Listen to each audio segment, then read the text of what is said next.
The human rights organization Emergency Lawyers says at least 14 people have been killed by Sudanese paramilitary fighters while trying to flee Western Sudan.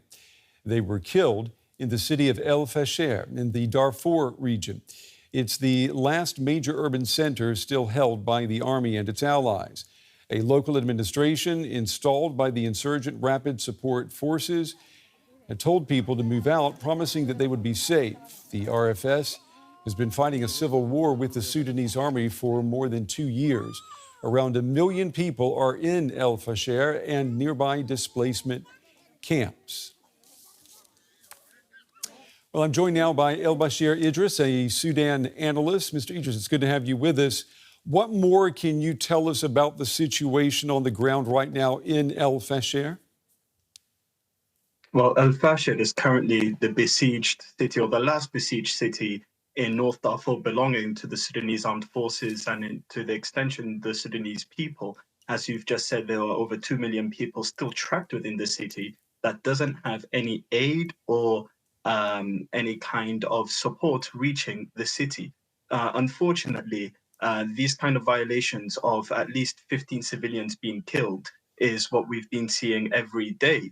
And this now shows a new kind of approach, not even new, but a broader pattern of systemic killings of not just only withholding aid and essential food items to the city done by the rapid support forces, but also those who are trying to escape the city essentially do not get the chance to. As the emergency lawyers have reported, 15 people have tried to escape. They were intercepted by the rapid support forces and essentially killed in cold blood. Now, these extrajudicial killings by the rapid support forces is nothing new. However, what's happening in Al-Fasher is certainly a catastrophe that many of us have been warning the world about, and yet has fallen on silent ears. So currently Al-Fasher is the last key, you can say, for the rapid support forces, for the formerly named Janjaweed militia, to essentially establish their own state. This may set a precedent for militias to essentially enact violence to the point that they believe that they can create their own state. And this will be a message, not only, this will be a message to militias across the continent into believing that they can enact extreme violence without any repercussions, and they're moving with impunity. To believe that they can create their own government and state. And what we're seeing on Al-Fasher is essentially the linchpin, the last pin between a new state that the rapid support forces wish to form and the continuation of the state of Sudan. So that's why there's a lot of eyes on Al-Fasher. That's why there is a lot of, well, hopefully there should be a lot more talk on Al-Fasher because of the siege, because of the way that people have been killed trying to leave the city, and because of the way it sends a message, a coded message to militia leaders and to those who use extremist terrorist violence, that they can get away with it and hopefully even create their own country. But let's get back into the civilian perspective and the humanitarian part, which is, it is a massive catastrophe. And there has been numerous reports of people eating animal feed that are already toxic as it is, or scraping from the bottom of barrels because there is no food in Al-Fasher for people to survive. You know, Sudan was plunged into a civil war back in April of 2023. There was a new round of peace talks held at the end of July in the United States, but there was no deal that was reached. Do you know what happened there? Well, clearly there must have been an impasse of principles going on here between the belligerents and their foreign backers. Though the United States have tried to make this deal and peace talks come and make it work, they tried this last year as well and the year before. And it seems that they do this during the rainy season when fighting is supposed to have calmed down because of the terrain changes due to the weather.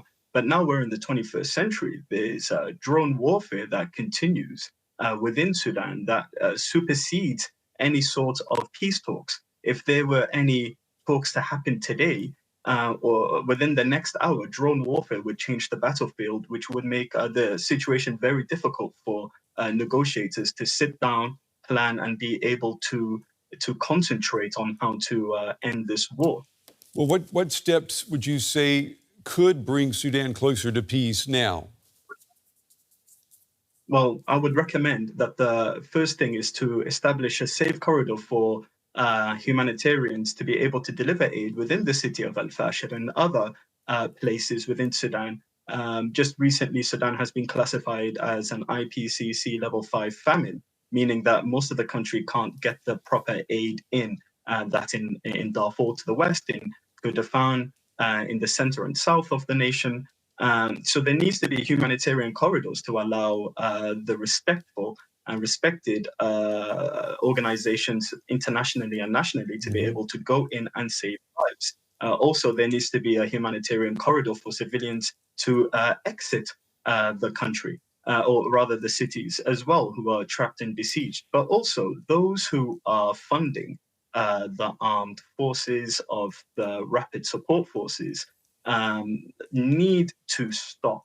I say the rapid support forces much more than the Sudanese armed forces, as we've seen, unfortunately so. This situation has it's not equal.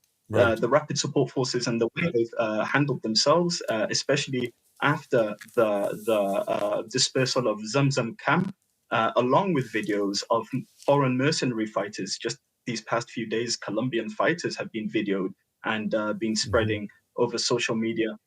This isn't just a civil war anymore, and it hasn't been for a while. It's been a proxy war, and those on the outside funding this really need to see that there is no point in continuing this war in Sudan, as there are no winners. The only losers here are the Sudanese people and civilians who are forced to either pick up arms or try to run for their lives, but unfortunately get intercepted by militias and Mr. killed in Idris, cold blood. Mr. Idris, I've got 30 seconds left. Let me ask you, the UN has called the war in Sudan the world's largest hunger and displacement crisis. Why are international organizations struggling to help the people of Sudan? Because the very same nations that wish to give humanitarian aid to Sudan also have a pocket within the armed belligerents, and it seems to be a resource extraction that we've never seen before, due to no oversight of government, due to no oversight of civilians, and it's a quick, easy buck, Okay. unfortunately, to say. Make sure that those who are persecuted and oppressed stay that way, as Sudan's resources and land is pillaged for the benefit of the international community and beyond. Analyst Elbashir Idris, we appreciate you taking the time to put all of this into context for us. Thank you.